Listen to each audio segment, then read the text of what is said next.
국정농단 사태 이후 법정에서 처음 마주했습니다. 이번 사태로 혈연 관계인 두 사람이 등을 돌렸다는 얘기까지 나오고 있는데요. 마주한 두 사람 어떤 모습이었는지 사회부 최재민 선임 기자 연결해서 알아보겠습니다. 자, 최재민 기자. 네, 사회부입니다. 네, 자, 오늘 최순실 씨와 장시호 씨가 다소 불편한 대면을 했는데요. 두 사람이 만난 거 이거 얼마 만입니까? 대략 유추를 해보면요. 예. 최순실 씨는 지난해 10월 30일 독일에 있다가 귀국한 다음 날 검찰에 긴급 체포돼서 구속이 됐고, 예. 장시호 씨는 지난해 11월 21일 검찰에 구속됐으니까 두 사람이 마주한 건 대략 한 석 달가량 되는 것 같습니다. 예. 자, 이렇게 석 달 만에 마주했는데요. 두 사람 눈길조차 안 줬다면서요? 네, 오늘 재판은 오전 10시 10분부터 시작됐습니다. 그런데 이모와 조카 사이가 무색할 만큼 서로 눈길도 주지 않았습니다. 제일 먼저 장시호 씨가 법정에 출석했고, 이어서 김종 전 차관, 마지막으로 최순실 씨가 법정에 나왔습니다. 그런데 최 씨와 장시호 씨는 서로 아무런 눈길도 주지 않았습니다. 아무래도 장시호 씨가 이번 사건은 이모인 최순실 씨 지시에 따랐다는 취지의 청문회 답변과 지난 5일 최순실 씨가 쓰던 또 다른 태블릿 PC를 특검에 제출하면서 두 사람 사이는 결정적으로 틀어졌다는 게 법조계의 시각입니다. 예. 또 최 씨는 법정에서 눈물을 훔치는 모습도 보였습니다. 최 씨는 다른 재판 때처럼 고개를 숙인 채 자리에 앉았다가 취재진의 카메라가 촬영을 마치고 철수하자 옆자리에 있는 변호인과 귓속말로 대화를 나누기도 했습니다. 장 씨는 긴장을 풀어보려는 듯 웃음기 띤 표정을 잠시 지어 보이기도 했고요. 예. 특이한 점은 최 씨나 김 전 차관은 수의 차림으로 법정에 나왔지만 장 씨는 검은색 폴라티에 무릎까지 내려오는 코트를 입었습니다. 구속된 상태지만 미결 수용자인 이들 세 사람은 각자가 원하면 사복을 입고 재판에 출석할 수 있습니다. 수의를 입느냐 사복을 입느냐는 각자가 선택할 수 있는 문제군요. 네, 그렇습니다. 네, 자, 재판장이 오늘 신원 확인을 위해서 직업을 물었는데요. 장시호 씨, 공소장에 기재된 직업을 부인했다면서요?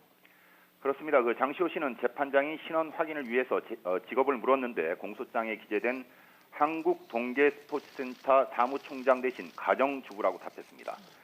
재판장이 재차 공소장에 기재된 자리에 있는 것이 맞는지 확인했지만 장 씨는 아니다라고 말했습니다. 예. 이어 재판장이 다시 전에 한국동계스포츠센터 사무총장이었던 것은 맞나라고 물었는데 장 씨는 다시 아니다라고 답해 자신의 직위를 완전히 부인했습니다. 김 전 차관은 자신의 직업을 문체부 제2차관이라고 말했다가 현재 직업을 말하라는 재판장의 지적을 받고 현재는 교수라고 정정했습니다. 예. 재판부는 답변을 듣고 직업을 전 문체부 2차관으로 기재했습니다. 예. 자, 김종 전 차관과 장시호 씨도 오랜만에 대면을 한 걸 텐데요.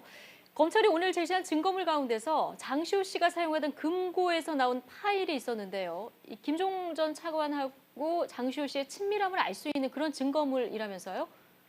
그렇습니다. 검찰이 장 씨 금고를 열어보니 비닐 파일이 하나 있었다고 합니다. 그런데 예. 장 씨 필체로 미스터 판다 서류라고 쓰여진 게 있었다고 합니다. 예. 여기서 미스터 판다는 김종 전 차관을 일컫는데요. 예.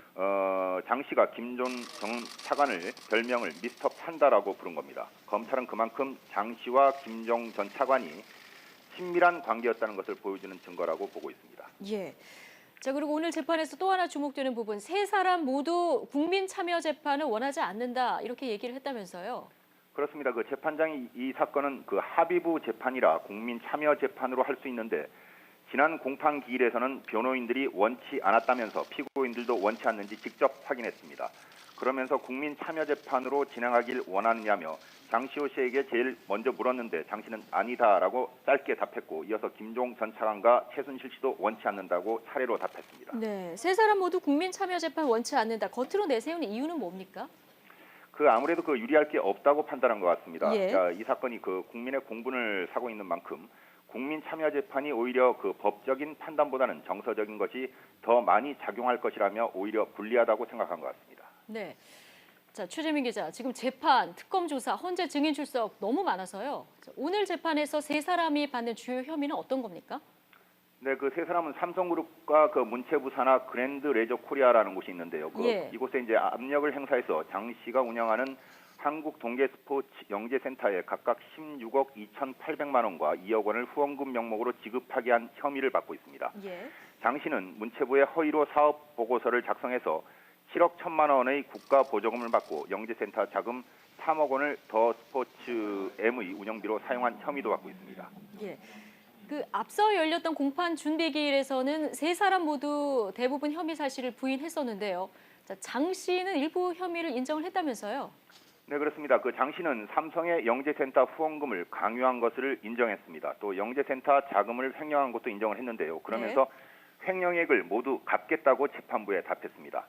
장 씨가 이렇게 주요 범죄 사실을 인정한 건 신경의 변화를 일으킨 것으로 보입니다. 그 앞서서도 말씀드렸지만 최순실 씨의 것이라며 특검에 또 다른 태블릿 PC를 제출한 것만 봐도 이 사건이 자신이 잘못한 것도 있지만 대부분 최 씨의 지시에 따른 것이라는 논리로 재판부의 선처를 호소하기 위한 전략으로 보입니다. 하지만 최 씨는 동계 스포츠가 금메달을 향하고 있어서 도와달라고 한 것이라며 강요 혐의를 적극 부인했습니다. 김종 전 차관도 삼성 후원금은 청와대와 삼성 수뇌부가 직접 소통한 것이라며 자신의 혐의를 부인했습니다. 예. 앞으로 재판 일정 마지막으로 좀 정리를 해볼까요? 네, 그 우선 이번 재판은 그 검찰이 제출한 증거 서류에 대한 조사가 진행됩니다. 예. 검찰 측이 증거 서류를 제시하고 설명하면 피고인 측이 의견을 내는 방식입니다. 앞서서도 말씀드렸지만 최 씨와 김 전 차관은 대부분 혐의를 부인할 것으로 예상이 되고요. 장 씨는 인정할 것은 인정하는 전략을 펼 것으로 보입니다. 이렇게 그 서류 증거 조사가 마치면 재판부는 관련 증인들을 차례로 불러 신문하게 됩니다. 검찰 측은 후원 요청을 받은 김재열 임대기 제일기획 사장을 비롯한 22명을, 김 전 차관 측은 무죄 입증을 위한 증인 4명을 별도로 신청했습니다. 네. 자, 지금까지 사회부 최재민 선임 기자였습니다. 수고하셨습니다.